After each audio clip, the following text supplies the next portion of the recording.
Bapak dan Ibu, pada malam ini kita akan melaksanakan Zoom untuk mendiskusikan tugas kelompok yang sudah ditetapkan oleh dosen mata kuliah Hukum Pemerintah dan Daerah atau Hukum Pemerintah Daerah dan Desa.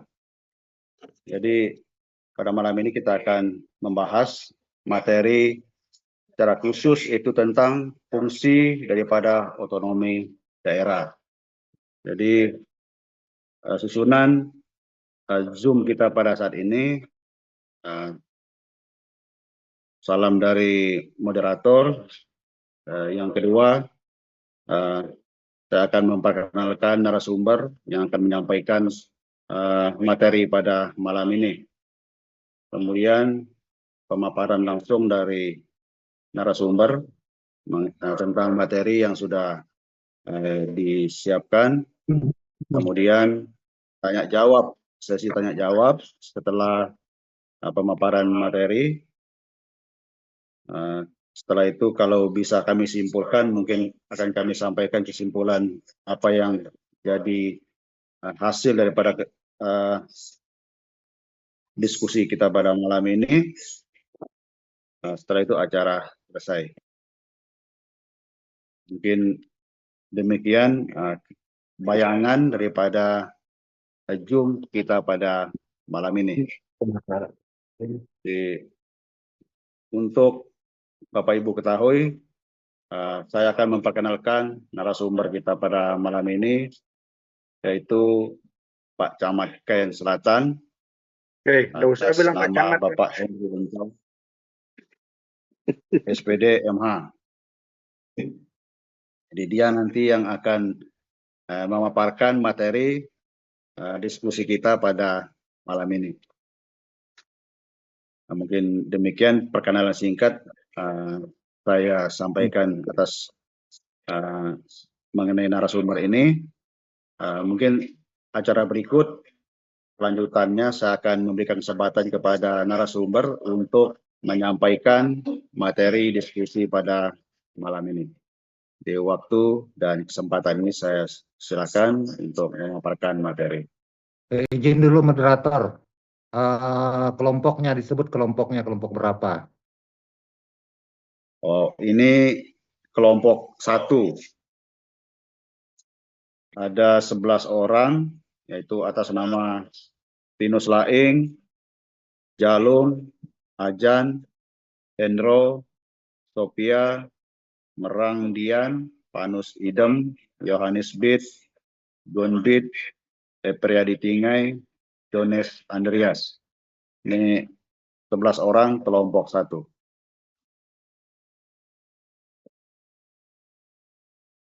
Mungkin demikian.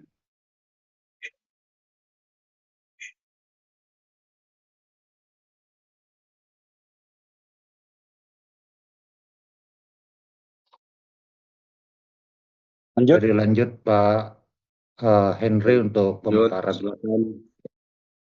Baik, selamat malam. Shalom. Selamat malam Pak. Semuanya. Malam. Ya, pertama-tama saya ucapkan sejapat terima kasih kepada Bapak Ibu yang mempercayakan saya untuk sebagai narasumber ya. Ya, pada prinsipnya saya tidak ada lebihnya dari Bapak Ibu, tetapi atas kepercayaan yang diberikan kepada saya usahakan belajar bersama dengan Bapak Ibu pada malam ini. Jadi singkat saja saya sampaikan terkait mata pelajaran yang akan Bapak Ibu akan diskusi pada malam ini, yaitu terkait mata kuliah Hukum Pemerintah Daerah dan Desa. Dan ini ditugaskan dalam bentuk diskusi, Pak ya, diskusi. Jadi saya akan memaparkan beberapa hal tentang fungsi otonomi daerah di Indonesia, ya. Mungkin dari fungsinya, mungkin apa juga manfaat dari otonomi daerah itu Mungkin itu yang akan saya paparkan untuk kita pada malam ini. Yang pertama terkait dengan fungsi otonomi daerah di Indonesia, ya. Jadi mohon maaf saya tidak menyebut undang-undangnya, mungkin Bapak Ibu sudah paham dan sudah tahu undang-undangnya, ya. Intinya Undang-Undang 32 tahun 2024 kalau tidak salah itu tentang pemerintahan daerah. Mungkin itu sudah dipahami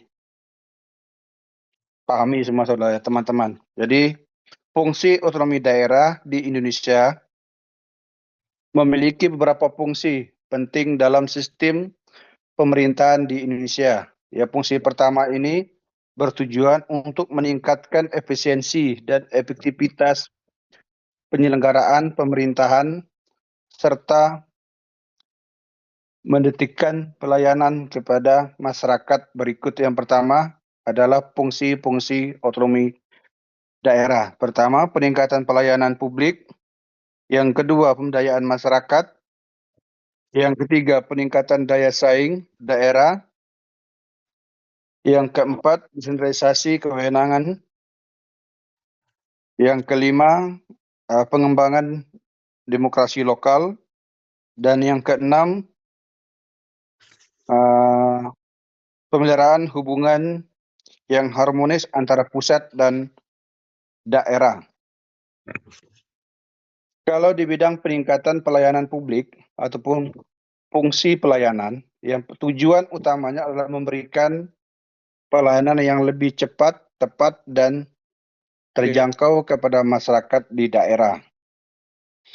Penerapannya atau implementasinya, daerah memiliki kewenangan untuk mengatur dan mengurus pelayanan dasar seperti pendidikan, kesehatan,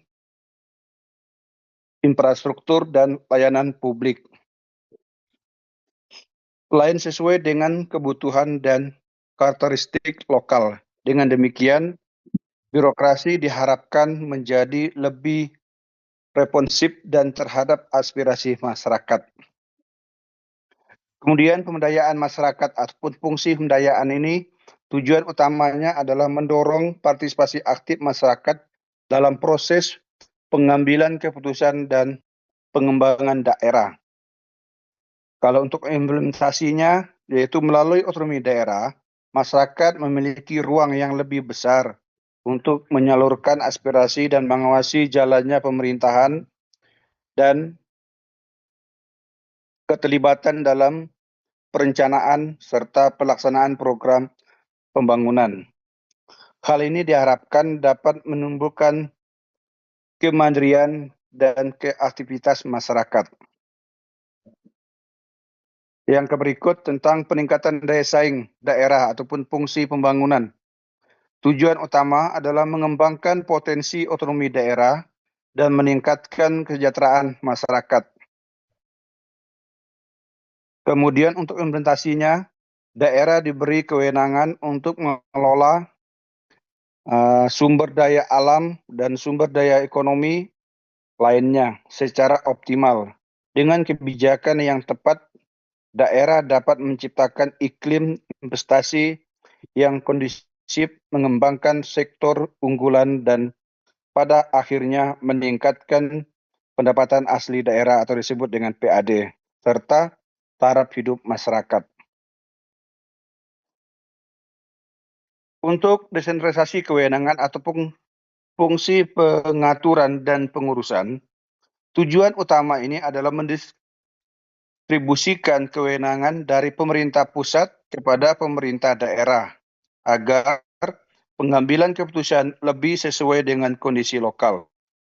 Sedangkan dalam implementasinya, urusan pemerintahan yang bersifat lokal atau yang lebih efektif ditangani di tingkat daerah, diserahkan kepada pemerintah daerah. Hal ini mencakup perencanaan, pelaksanaan, pengawasan, dan evaluasi program pembangunan daerah.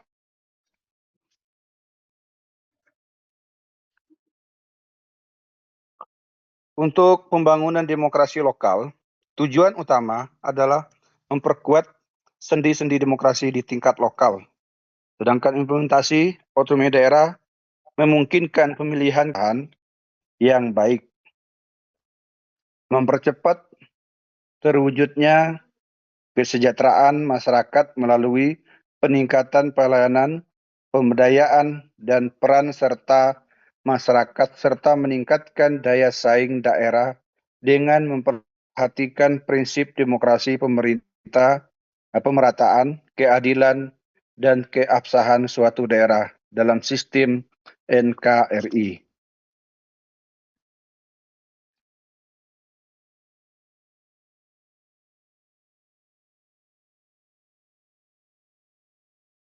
Untuk pola hubungan pemerintah pusat dan daerah, yang pertama, hubungan kewenangan, yang kedua, hubungan kelembagaan, hubungan keuangan, dan hubungan pengawasan. Kalau dibicarakan masalah hubungan kewenangan, yang pertama, pemerintah pusat menyerahkan sebagian urusan pemerintah kepada daerah otonom. Yaitu urusan diserahkan adalah urusan pemerintahan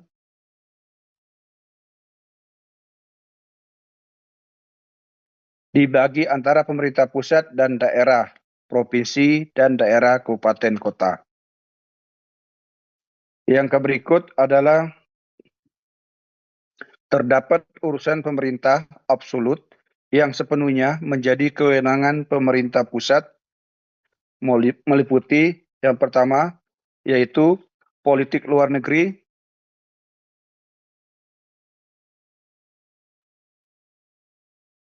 pertahanan,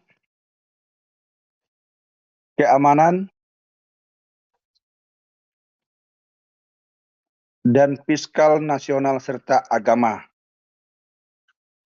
Kemudian, selain dari hubungan kewenangan itu, daerah otonomi memiliki kewenangan untuk mengatur dan mengurus urusan pemerintahan yang diserahkan kepadanya, serta urusan pemerintahan umum yang dilimpahkan melalui asas dekonsentrasi kepada gubernur sebagai wakil pemerintah pusat dan tugas pembantu. Yang berikut, pembagian kewenangan ini bertujuan agar penyelenggaraan pemerintahan lebih efektif dan efisien serta sesuai dengan kebutuhan dan kondisi spesifik di daerah. Untuk hubungan kelembagaan, yang pertama, pemerintah pusat dan pemerintah daerah Recording in progress.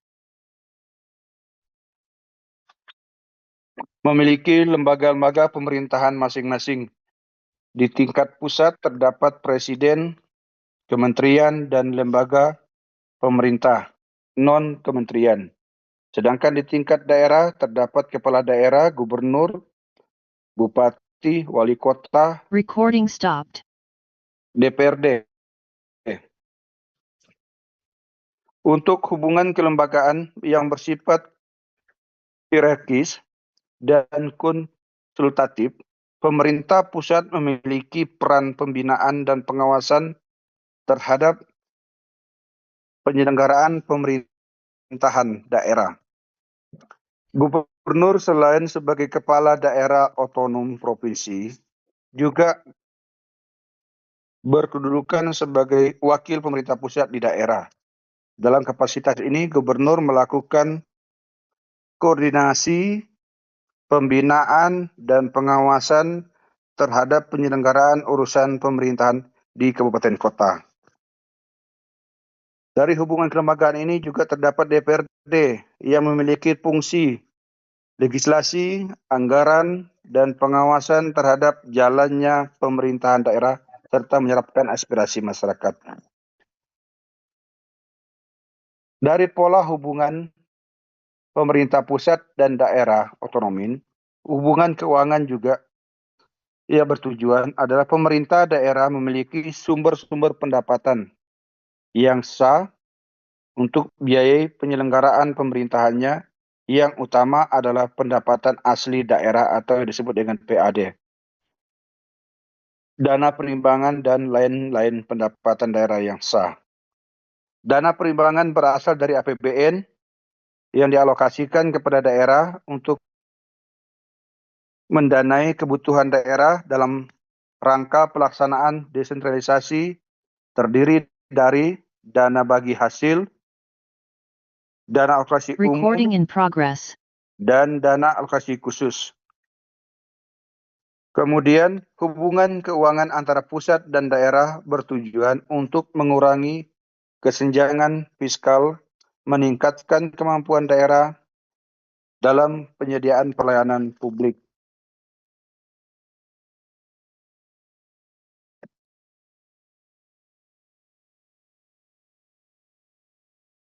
Kemudian untuk hubungan pengawasan.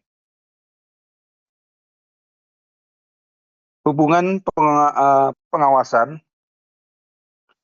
pemerintah pusat melakukan pengawasan terhadap penyelenggaraan pemerintahan daerah.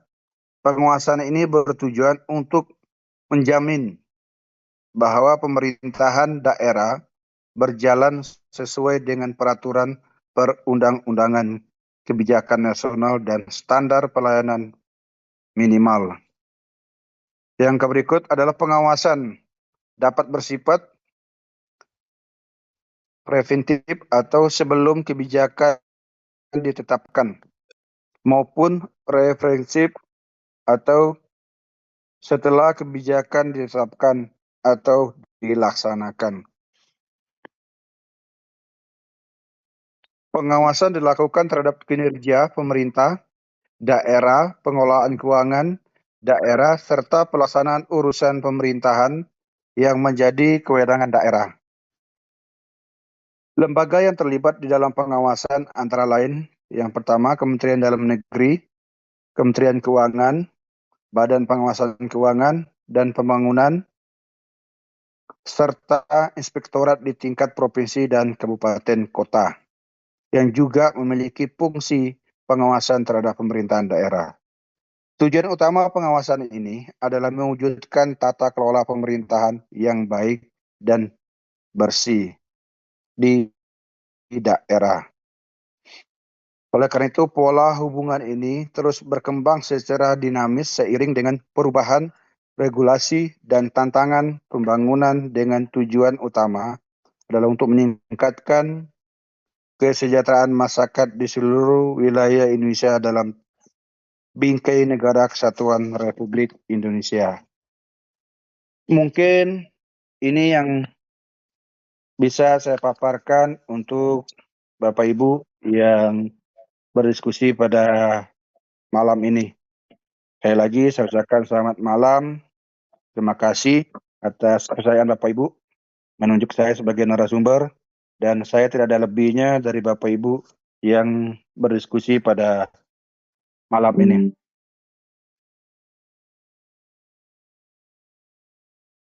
Ya, terima kasih saya ucapkan kepada narasumber yang sudah meluangkan waktu untuk mengikuti Zoom ini, bahkan memaparkan materi untuk kelompok pada malam ini.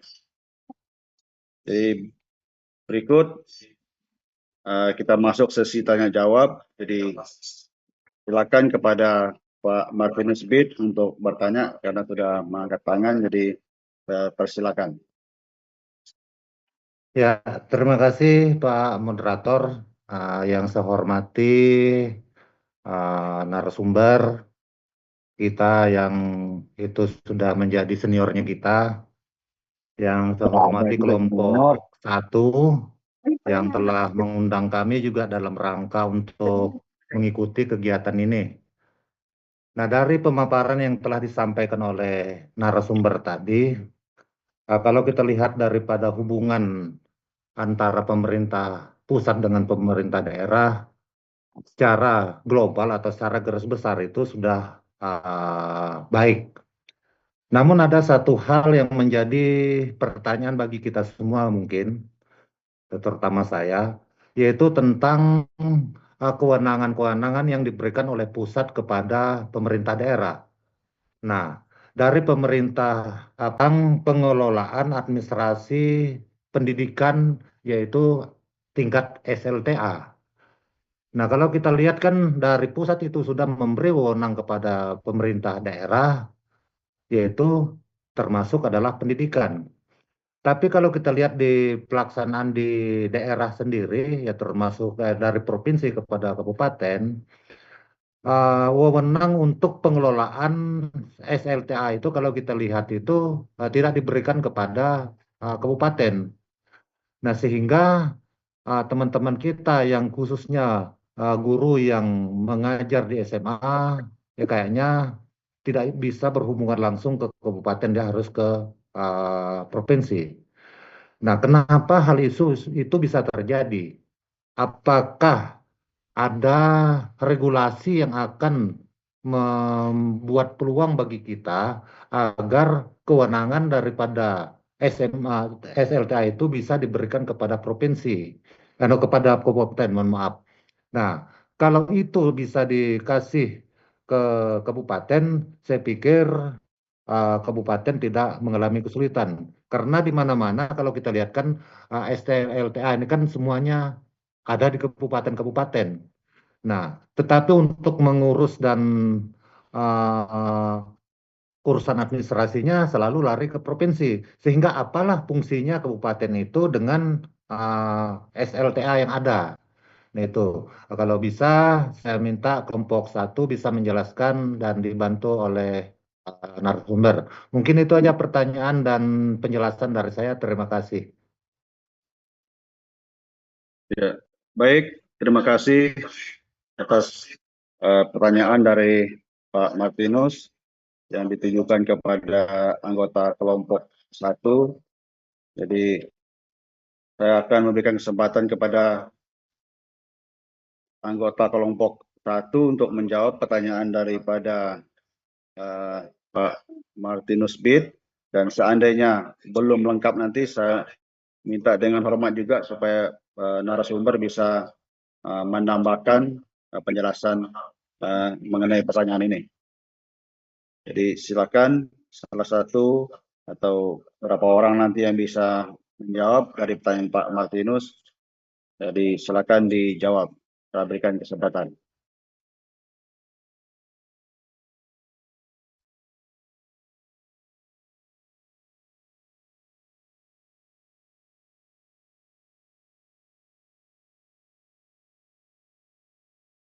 Saya ulangi, mungkin ada yang masih belum paham.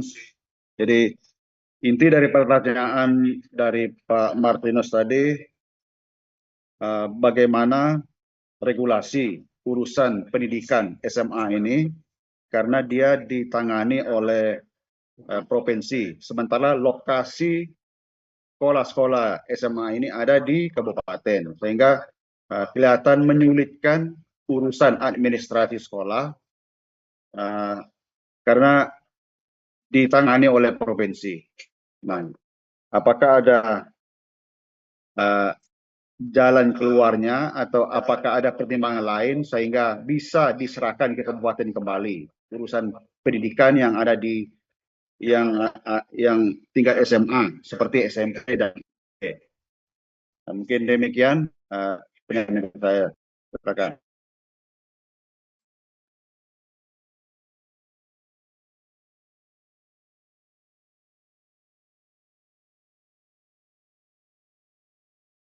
Artinya guru mongkem telur.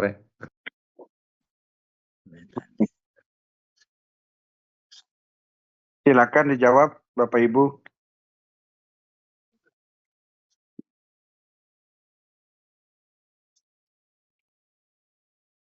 Inti dari pertanyaannya itu kan kenapa SMA itu atau SMK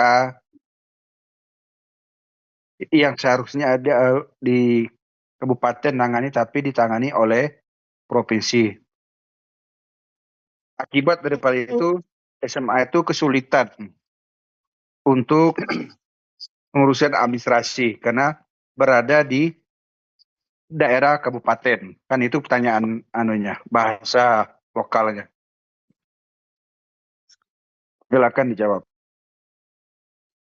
Ya, terima kasih. Biar saya menjawab sedikit. Sejatinya, dengan peralihan pengelolaan, baik itu SMA atau SMK, dari pemerintah kabupaten ke provinsi, itu diharapkan terjadi pemerataan di bidang pendidikan secara masif di provinsi, Pak. Misalnya, kesenjangan kualitas dan kuantitas guru, Pak. Jadi kalau kabupaten itu mengurus mulai dari TK atau dari PAUD sampai ke SMA, kemungkinan itu kualitas atau kuantitas guru itu di kabupaten itu dapat dikatakan itu terlalu banyak, sehingga itu dikurangi kesenjangan kualitas dan kuantitas guru itu khusus SMA atau SMK itu ke provinsi, sehingga itu nanti di ini Pak, minimalisir, Pak. Jadi ada sedikit dikontrol kuantitas atau kualitas guru itu. Nah, jangankan itu, Pak. Di tahun 2012 bukan di pendidikan saja, Pak. Terjadi peralihan itu kewenangan daripada provinsi atau daripada kabupaten. Itu di Kementerian ESDM kita, Energi Sumber Daya Mineral kita, yang kita tahu itu pertambangan, itu juga dialihkan ke provinsi. Kenapa? Itu dialihkan karena banyaknya tugas kabupaten itu mungkin diambil alih oleh pemerintah provinsi, Pak. Sehingga sampai sekarang ini dua kegiatan di bidang tadi, baik ESDM maupun di pendidikan khusus SMA itu diambil alih oleh provinsi. Demikian, Pak. Terima kasih. Ya, terima kasih atas jawaban dari Pak Yohanes. Apakah masih ada teman-teman yang lain yang ingin menyampaikan jawaban daripada pertanyaan Pak Martinus?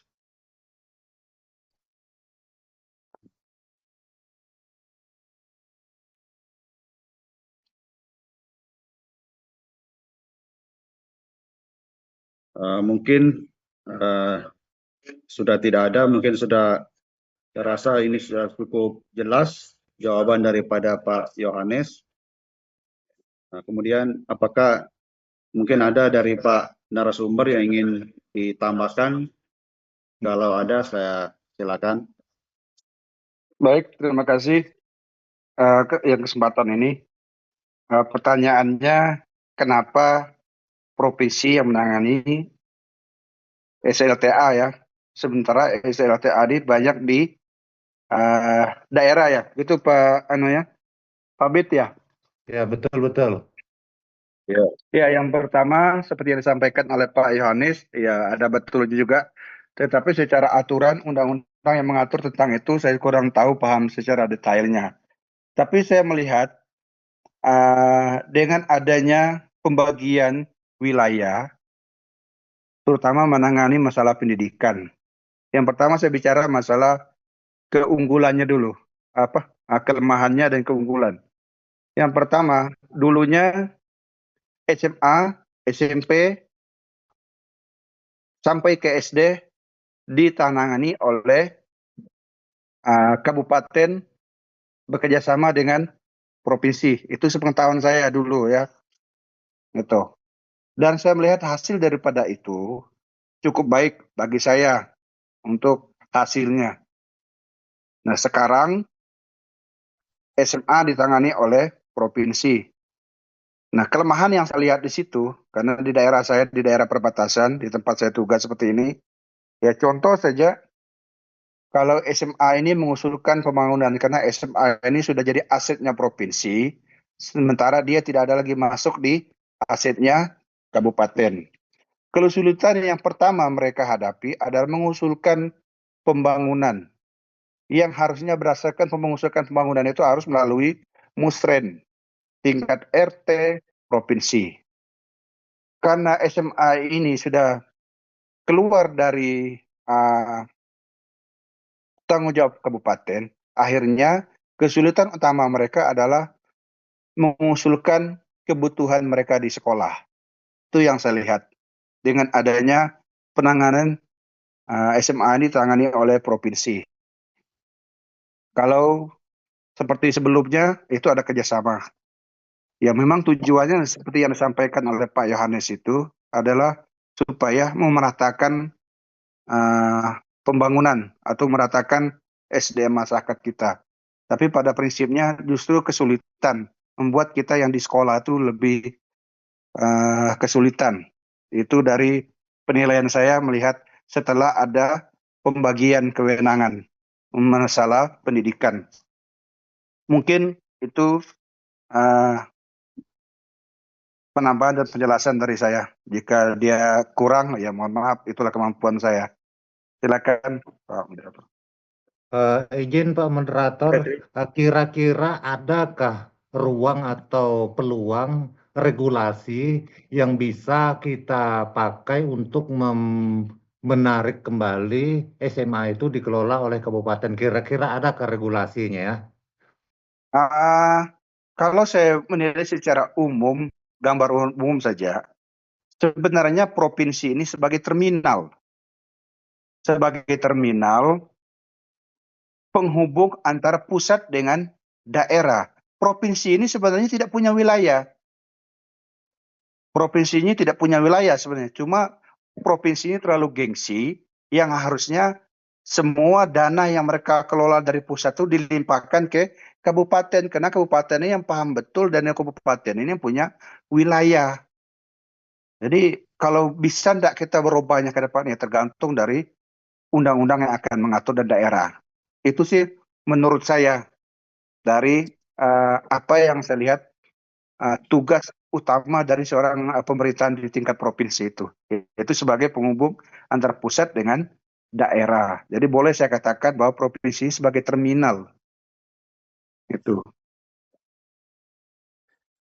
Artinya tergantung dari daerah dan undang-undang yang akan mengaturkan itu kembali. Mungkin itu. Baik, bagaimana Pak Bit? Kalau bagaimana ya terus-terus aja ini. Ya, mungkin terima kasih Pak atas jawaban dan penjelasan yang telah disampaikan. Semoga ke depannya kita bisa menemukan sebuah regulasi yang akan membuat peluang bagi kita supaya teman-teman kita yang mengajar di SLTA itu tidak kesulitan dalam pertama itu seperti yang disampaikan oleh narasumber tadi untuk uh, mengusulkan pembangunan fisik bangunan mereka. Nah, kalau dia masuk ke dalam wewenangnya kabupaten, ketika musrenbang itu kan kita bisa memasukkan itu ke dalam apa nama usulan kita ke kabupaten. Karena dia di provinsi kayaknya agak agak susah karena untuk dalam musrenbang kan kita ada tingkatan-tingkatannya. Terima kasih Pak atas penjelasannya. Selamat malam. Terima kasih.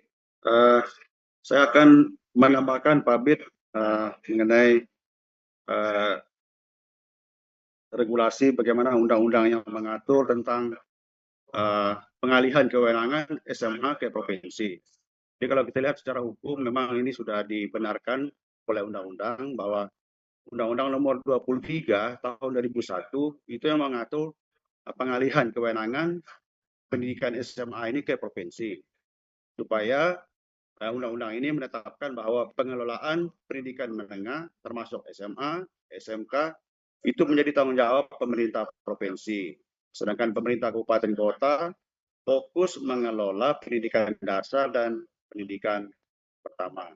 Jadi, itu yang dapat saya tambahkan mengenai regulasi ini. Jadi, ke depan ini kita akan melihat dan sedang kita pantau dampak-dampak yang terjadi. Mungkin bisa kita sampaikan kepada pemerintah daerah atau pemerintah provinsi lewat DPR supaya bisa dikembalikan kewenangan ini kepada pemerintah kabupaten. Tapi seperti yang disampaikan oleh teman-teman lain tadi bahwa memang ini untuk mengontrol kualitas pendidikan. Karena mungkin kalau pemerintah kabupaten sendiri yang mengelolanya, karena terbatas dengan dana dan biaya juga, sehingga kualitas daripada pendidikan itu bisa menurun. Karena dari sarana prasarana yang akan menjangkau pendidikan mungkin kesulitan juga. Sehingga Undang-Undang Nomor 23 Tahun 2001 ini mengalihkan kewenangan tingkat SMA ke tingkat provinsi. Mungkin itu tambahan dari saya sebagai moderator untuk melengkapi dari teman-teman, karena saya juga anggota kelompok daripada kelompok ini. Jadi mungkin itu jawaban dari kelompok kami untuk pertanyaan daripada saudara Martin dalam kesempatan ini. Mungkin demikian diskusi kita pada malam ini, karena hanya satu orang yang jadi anggota yang masuk untuk jadi penanya dari kelompok lain ke kelompok satu ini.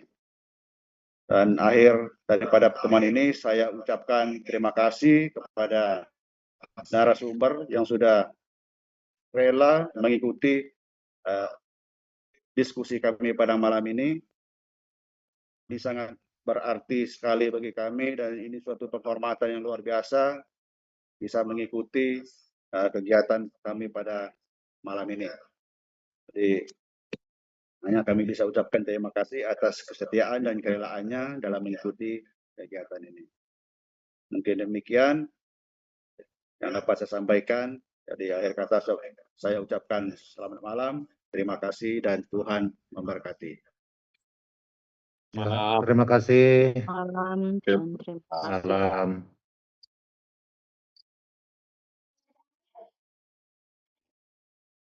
Recording